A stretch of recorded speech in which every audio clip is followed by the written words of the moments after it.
안녕하십니까. 안녕하십니까. 네. 이번 추석이 너무 빨랐죠? 그렇죠. 네. 금년은 빨리 추석이 왔었죠. 이게 38년 만에 온 이른 추석이라고 합니다. 그래요? 네. 어디 고향은 잘 다녀오셨어요? 아, 예. 이번에는 전혀 막히지도 안 하고요. 내려갈 때 2시간 20분, 올라올 때 2시간 50분. 과거에는요, 네. 상주까지 가는데 200km가 채 안 되거든요. 네. 12시간씩 걸렸습니다. 그렇죠. 네. 요새는 뭐 역기성이 있고 네. 그렇기 때문에 좀 나아진 거죠. 또 연휴가 많으니까 음. 그렇게 분산돼서 좀 괜찮았던 것 같습니다. 맞습니다. 근데 원래 네. 실제 북한에도 이렇게 추석이 있나요?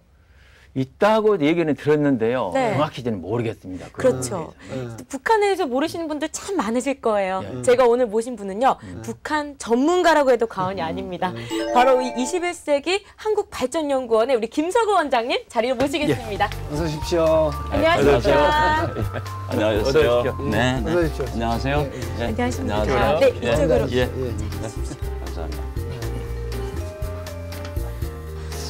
국가발전 네네. 네. 연구원. 연구원이요. 네. 네. 좀 설명 좀 해주십시오, 일단. 원래 그 저희들 김영삼 정부 때 예, 예. 장관 차관을 지낸 사람들이 예, 예. 한 3, 40년 동안 공직에서 이렇게 좀 뭐라 할까요? 얻은 지식이나 네. 경험 예. 이런 게 있는데 그냥 은퇴하고 그냥 내버리면 그건 너무 아깝지 않느냐. 예. 그걸 좀 사회에 다시 공헌할 수 있는 그런 뭘 했으면 좋겠다. 그래서 이제 민간 연구단체로 예. 그 96년에 시작을 했습니다. 96년에. 예, 조그만 민간 연구단체인데 예. 예. 크게 국내적으로는 이제 우리 정치 면에서 예, 예. 우리가 이제 절차적 민주주의, 그러니까 부정선거는 없죠. 다만 이제 그 훌륭한 이 의원들 뽑느냐 이거에 대해서는 우리가 많이 불만스러운 게 많잖아요. 그러니까 위에서 아래로 지명해서 뽑으면 쉬워요. 네. 그러나 그것이 우리 국민들의 바람을 이렇게 충족시키지 못하잖아요. 그렇죠. 그래서 네. 한국이라는 네. 특수한 사정에서 어떻게 선유가 똑같은 건 아니지만은 주민들이 원하는 이런 사람들을 뽑아내는 이런 정당의 공천제도죠. 이걸 발전시킬 수 없을까? 그런 그 문제의식을 가지고 많은 시간을 거기다 두고 쓰고 있습니다. 아, 그렇습니까? 그리고 예. 이제 주로 많이 저거 하는 것은 아무래도 우리가 지금 이제 그 분단된 지 70년이 이제 곧 내년이면 가까워지는데, 네, 그렇죠. 네. 예, 예. 그래서 이 남북 관계가 결국은 헤어졌으니까 합치지 않을까 이런 희망을 가지고 남북 관계 통일의 그 과정 예. 그리고 통일된 후에 어떤 문제들이 있을까 예, 예. 이런 것들을 많이 좀 연구한다 그럴까 학자들을 네. 모아서 세미나도 하고 이런 일들을 하고 있습니다. 그래서 매년 이제 한 번씩 북한 관계에 관해서 전문 학자들을 이렇게 좀 섭외를 해가지고 저희도 심포지움을 하고 필요할 때는 그걸 이제 결과를 그 책자로 내기도 하고 그런 일을 하고 있습니다. 그러면 주로 외교부 뿐만 아니라 다른 그렇죠. 출신 장차관님들도 계시고. 네네. 그 경제하신 분들 계시고 예, 예. 또 국회의원 하신 분들도 계시고 예. 그렇죠. 네.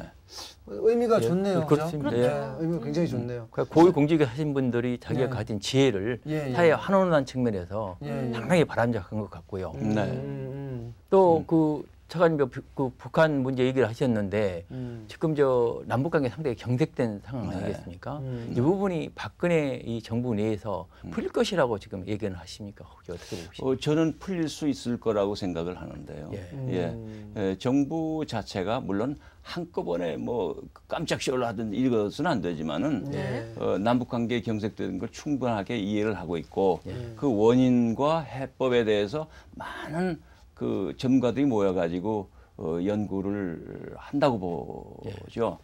실은 우리 박 대통령이 1월 6일 날 연두 기자회견에서 통일은 대박이라는 이런 그 말씀을 하셨고 그 이어서 이제 그 통일준비위원회도 우리가 구성을 했잖아요. 통일준비위원회가 한꺼번에 뭐 무슨 뭐라 그럴까 이제 만병통치약을 낼 수는 없는 것이고 예, 예. 많은 전문가들이 모여서 이 통일에 대한 문제점을 이야기도 하고. 그렇죠. 그렇죠. 연구를 하고 대비도 또 하고. 아주 그 심층 토론, 예, 예. 난상 토론을 해가면서 예. 아 북한의 지금 문제점이 뭐다. 예, 북한의 지금 뭐랄까 원하는 건 뭐고 네. 또 우리가 그거에 대해서 그 접근하는 방법은 어때야 된다. 이런 모든 걸 자꾸 이렇게 연구를 하고 토론을 하죠. 그래서 결과적으로 조금씩 나오면서 이제 북한 정권뿐만 아니라 북한 주민들에 대해서도 우리의 그 뜻이 전달되고 이런 과정을 통해서 크게 보면은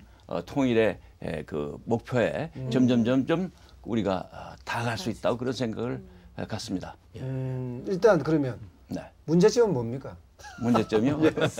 통일이 안 되는 문제점이 있을까요? 북한에 이 문제점이 분명히 있을 것 같은데 그거부터 먼저. 저는 네. 북한 정권의 자신감 부족이 아닐까 이렇게 생각을 합니다. 왜 그러냐면은 네. 네. 그 1917년에 볼셰비키 혁명이 일어난 다음에 70년 만에 공산 체제는 실패로 끝났죠. 예. 네. 북한의 경우는 그럼에도 불구하고 정권은 계속되어 왔죠. 예. 그렇지만은 체제 자체, 예. 경제 자체는 이미 실패로 끝났습니다. 예. 그러니까 남북 간의 경제력 격차가 뭐 40대 1 그쵸. 정도 되잖아요. 차이 나죠. 네. 예. 그러면은 이미 실패한 정권이에요. 네. 핵무기라는 아주 특수한 이 생존 수단 이외에는 거의 다 실패했어요. 아주 심각한 거는 북한의 전 국토가 30% 이상이 전부 다 사막화가 되는 거죠. 이거는 있을 수가 없는 그 이런 현상이 일어났고 거기에서 모든 거의 대부분의 물은 오염되어 있습니다. 이걸 어떻게 처리해야 되느냐. 북한 정권도 문제지만은 그걸 해결할 능력이 없는 거예요. 결국은 길게 보면은 우리가 지금 우리는 인류 역사상 최초의 그리고 유일한 그 산림 정책에 성공한 나라입니다. 그렇습니다. 이런 노하우를 네, 우리가 갖고 그렇습니다. 있거든요. 예, 예. 그러니까 이걸 북한에 예. 그 지금 황폐된 사막화되는 이런 강토를 우리가 그걸 다시 복원시켜야 되는 거거든요. 이런 모든 것들을 우리가 이제 북한 정권, 북한 주민들과 힘을 합쳐서 해결해 나가야 되는 거거든요. 이러한 진정한 뜻이 북한 측에 전달될 수 있도록 우리 정부도 그렇고 우리 시민단체도 그렇고 우리 언론도 그렇고 이걸 자꾸 전달해서 네. 차근차근 우리 남북 간의 신뢰 관계가 조성되도록 우리가 노력해야 되겠죠. 그런데 저는 정말 이상한 게요. 북한에도 신문도 있을 거고 네. 텔레비전도 있을 거고 네. 또 각종 정보도 이렇게 들을 수 있을 텐데 네네. 나만 이렇게 살고 있다는 것을 분명히 알 텐데 네. 왜 동요하지 않을까요? 네. 그건 1989년에 네. 폴란드에서 그 공산 정권이 무너지지 않았어요. 바웬사의 네, 예. 솔리데이티에 의해 가지고 그 이후 6개월 동안에 동유럽 공산권이 다 무너졌죠. 무너졌죠. 예, 예. 이제 89년 11월 9일 날 베를린 장벽이 무너진 게 아주 상징적인 네. 케이스였죠. 예, 예. 그래서 그걸 보고 있던 북한 정권 책임자 김일성, 예. 김정일은 예. 야 이거 큰일 났구나 예. 하고 그걸 이제 아주 면밀하게 분석을 했죠. 예. 그 결과 예. 외부 정보를 철저하게 통제하자. 예. 이 정책을 아주 세우선 중요하게 정책으로 세국 정책을 만드는 했습니다. 거죠. 그래서 외부 정부가 절대 들어가지 못하게 했습니다. 그래서 밖에서 무슨 일이 나는지 주민들이 모르게 하는 거예요. 상당 기간 동안 그 주민들이 북한이 정말 파라다이스인 줄 알고 있고 지금도 일부는 그렇게 생각하고 있는 거죠. 그게 한 가지 굉장히 중요한 정책이었었고 또 한 가지 정책은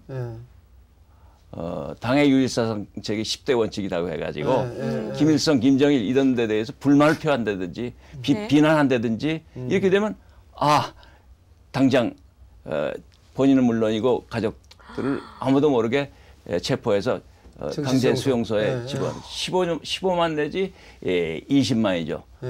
엄청난 포갑 정치죠.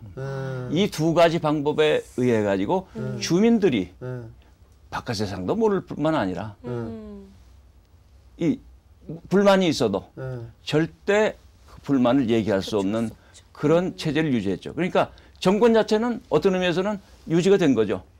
그러나 그러한 체제 하에서 경제는 퇴조할 수밖에 없죠. 그러니까 그렇죠. 72년까지 외부하고 다 단절이 돼 있으니까요. 그렇죠. 그러니까 72년까지는 북한이 우리가 훨씬 잘 살았죠. 예, 그러나 알고 있습니다. 그 경제가 지금 40대 1로 이렇게 약해졌다는 것은 그 체제 자체에 커다란 문제가 있다는 걸 의미하는 거죠.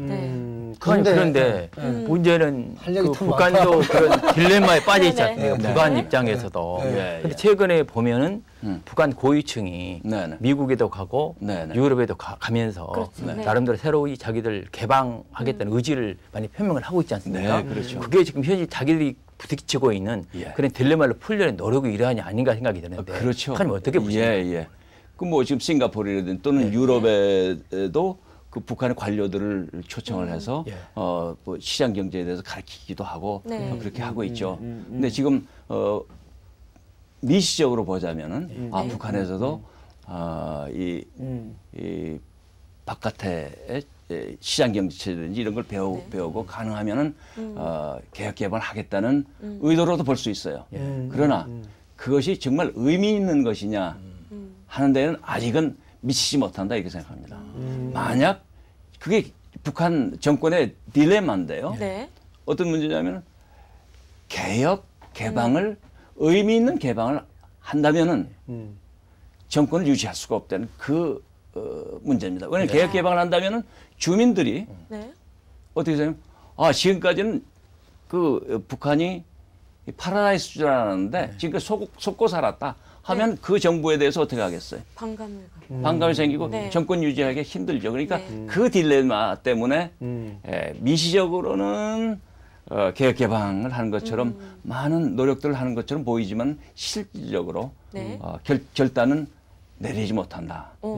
그게 지금까지 상당 기간 계속되어 왔다고 저는 생각을 합니다. 근데 정말 이해가 안 되는 거는요. 지금 뭐 저 봉건 시대도 아니고 그 어린 김정은이 전체 수반을 정부 수반을 하고 있잖아요. 근데 그걸 믿고 다 따르잖아요 지금 현재. 그렇죠. 그렇게 보이잖아요 일단은. 아까도 말씀드렸지만은 10대 원칙. 10대 원칙에 따라서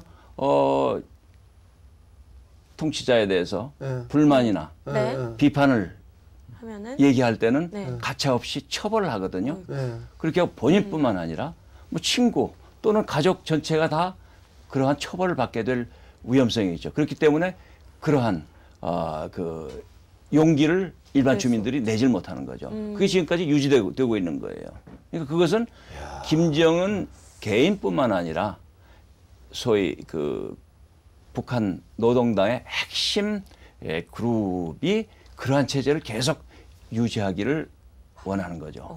그런데 저희들이 듣기는 장마당에서 뭐 우리 같으면 시장제 시장을 말하는데 시장에서 가장 인기 있는 제품이 한국산 제품이랍니다. 네, 그렇습니다. 그러면 이미 한국에 대한 대한민국에 대한 것은 이미 많은 사람들이 알고 있다는 뜻이잖아요. 네, 그렇습니다. 그런데도 불구하고 저렇게 아직 완벽하진 않은데 이 북한 정권의 그 유지 체제가 점점 무너지고 있습니다. 그러니까 이 보위부원들이라든지 이러한 체제 유지 이런 시스템에 부정부패가 만연돼 있죠. 그러니까 외부로부터 원하지 않아도 자꾸 물건도 들어가고 정보도 들어가는 게 시작이 된 거죠. 뭐 지금 남한에 2만 7천만 명 가량의 탈북자들이 와 있잖아요. 그 탈북자들이 원하면은 북한에 있는 가족들하고 통신을 할 수 있잖아요. 그렇습니다. 그러니까 그렇습니다. 그 사람들은 한국 사정을 알기 시작하는 거예요. 그렇게 하고 여기에 있는 이 탈북자들이 자기 가족 형제들한테 돈을 브로커를 시켜서 보내잖아요. 많이 보낸대요. 네. 되게 많이 보낸대요. 되게 많이 보낸대요. 그래서 실제로. 평균해서 그 성공을 하면은 20명의 가족이 살아갈 수 있는 지금 상황이 됐습니다. 실제로 가는 거는 10%인가 뭐 아주 적은 수만 간다는데 아니 내가 100원을 보내면 브로커한테 그거 다 떼먹고 아니죠. 그렇지 않아요. 예를 들어서 100원을 보내면은 한 30% 정도의 그 수수료를 이제 떼고 한 70% 정도는 그럼 많이 가네요. 그러면 그게 한두 사람일 경우에는 그게 떼어먹힐 가능성인데 그 거래가 너무 많기 때문에 그 브로커도 신용이 있어야 되잖아요. 그렇죠. 그러니까 거의 다 전달이 된다는 거예요. 그렇게 하고 전달된 다음에 통신수단을 통해서 오빠 보내준 돈 얼마 중에서 30% 띄고 얼마 받았어요?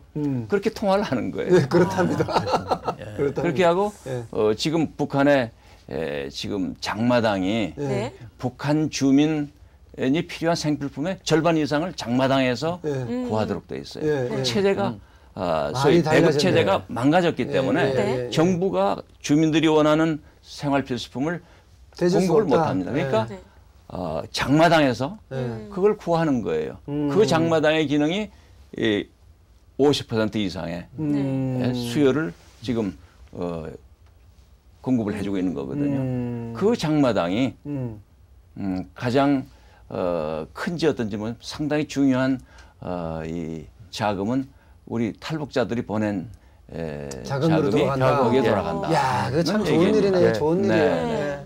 좋은 일이에요. 그래서 아까 20년 전에 1990년 전에 엄격하게 외부 정보를 차단했었는데 그게 서서히 원하지 않아도 무너지기 시작하는 거예요. 이해가 됩니다. 옛날에는 우리 핸드폰이 이렇게 발달하지 않았었잖아요. 근데 지금은 핸드폰이 발달해서 물론 북한 전화가 지금 핸드폰이 한 250만 대 이 정도 보급되어 있다 그러니 그거는 이제 남한하고 통화는 못합니다.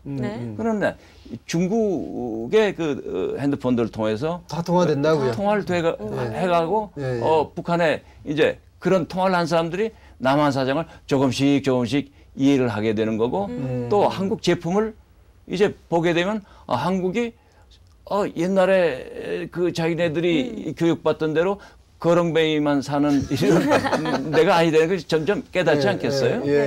차관님 그런 측면에서 보면은 우리가 좀 더 적극적으로 나서가지고 대북 협력 노력을 더 강화를 해가지고 가능하면 우리 돈이 많이 흘러 들어가도 해야만 북한 체제가 변할 수 있지 않겠습니까?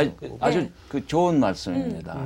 그래서 우리가 과거에 이제 그 경험이 없을 때 그 현금이 막 흘러 들어가면 그게 그냥 정권에서 그걸 다 이게 무기 개발하는 데 쓰고 이런 경우가 있었잖아요. 그렇기 때문에 그건 우리도 그렇고 유엔에서도 북한 핵을 억제하기 위해서 현금이 다량으로 들어간 것은 안 된다. 이렇게 이제 그 결의를 했는데 그러한 방법이 아니고 북한 주민들한테 그 혜택이 가는 이러한 방법들이면 우리가 더 적극적으로 그렇게 우리가 노력을 해야 될 것입니다. 특히 우리 종교단체라든지 그러면 많은 일 도네이션하는 단체들이 많지 않습니까? 그러면 들어갈 수 있도록 하는 게 중요한 것 같아요. 근데 저 궁금한 거예요. 탈북을 하고 나면 그 가족들은 다 처벌을 받는다고 그랬잖아요. 근데 돈을 어떻게 받아요? 이제 북한 내 질서가 많이 옛날만큼 엄격하지 않다는 거거든요. 다 처벌받지 않는다 이거죠? 아니죠. 충분히. 알면 처벌받죠. 받습니까? 알면은 처벌받죠. 처벌받아요. 잘 아시다시피 이 90년대 중반 이후에 한 300만 명 가량이 굶어 죽은 걸로 돼 있잖아요. 그렇죠. 그때는 정부가 배급을 못하니까 굶어 죽은 거 아니에요? 그때는 이 주민들이 나 저쪽에 우리 그 친정에 가서 먹을 것 좀 얻어와야 되겠다 하면은 그 여행의 제한을 뭐 할 수 없이 그건 가게 할 수밖에 없는 거죠. 맞아. 그렇잖아요. 그래서 그때 많이 이동이 이전보다 물러졌고 이동 제한이 그 좀 완화가 됐고 원해서가 아니라 할 수 없이 그렇게 된 거예요. 그런 사람들이 많은 사람들은 국경을 넘어서 중국으로 가기도 했고 그렇게 된 거 아니에요? 그런 과정에서 이 사람이 굶어 죽었는지 행방불명 그것도 잘 파악이 안 되는 경우가 많은 거죠. 네. 그 가족만 안다. 그렇죠. 그러니까 지금도 이 사람이 명확하게 탈북했다 하면은 처벌하죠. 가족들 강제수용소 데려가죠. 그러나 그걸 하도 많은 이런 굶어 죽은 사람, 행방불명 사람이 있기 때문에 어떻게 되는지 제대로 관리할 수가 없고 또 그런 상황이기 때문에 지금 현재 북한에서 어떤 현상이 일어나냐면 과거에는 자기 가족이 피난을 해서 미국으로 이민을 갔으면 그 가족이 제일 살기가 편했었대요. 실제로. 경제적으로 넉넉했었죠. 그 다음에 그 1세들이 다 돌아가셨으니까 2세, 3세가 되면 점점 그렇죠. 관계가 멀어지잖아요. 그 제일교포 북송을 했잖아요. 그 가족들이 그 다음에 좀 여유 있게 살았대요.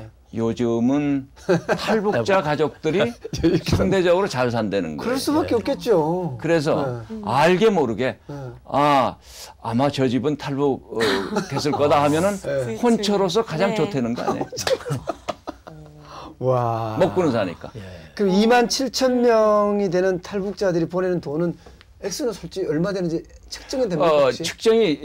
추정은 할 수 있을 거예요. 그 상당한 액수라는 건 틀림없습니다. 왜 그러냐면은 제가 만난 탈북자가 그 학생이에요. 그 대학생이에요. 그 혼자서 와가지고 공부하는 학생인데 언젠가 통화를 했는데 조카가 얘기를 하는데 삼촌 그저께도 굶었어. 어저께도 굶었어. 오늘도 굶는데 내일도 또 굶어야 돼. 이렇게 그런 전화를 들으면은 무슨 빚을 내서라도 돈을 안 보낼 수 없다 이게. 그럼 한 500불은 보낸다는 거예요. 와, 500불 어마어마한 돈이죠. 그러니까 그 아르바이트를 해서라도 해서 보낸다는 거예요. 그 전화를 받고 나는 내가 어려우니까 내가 못 보낸다 그렇게 거절하기가 너무 어렵다. 궁금한 게 그럼 북한에 그렇게 달러가 들어가가지고 환전이 막 되지 않겠습니까? 근데 그거 어디서 되고 있는 거예요? 그것도 참 궁금한 거예요. 그 어디서 그 달러를 어디서 바꾸냐 이거죠, 그걸. 잘 모르지만 암시상자. 그렇게 하고 북한 화폐에 대한 애착보다는 달러나 아니면은 중국 인민폐라도 그 외화가 훨씬 더 북한 주민들이 선호한다는 거죠. 그렇습니다. 한국 돈도 많이 돌아다녀요. 그건 잘 모르겠어요. 개인이 가지고 있다 그것 가지고 지난번에 보니까 1,000원짜리 10,000원짜리가 실제 장마당에서 거래가 되고 그래요. 참 그런 이야기를 하더라고요.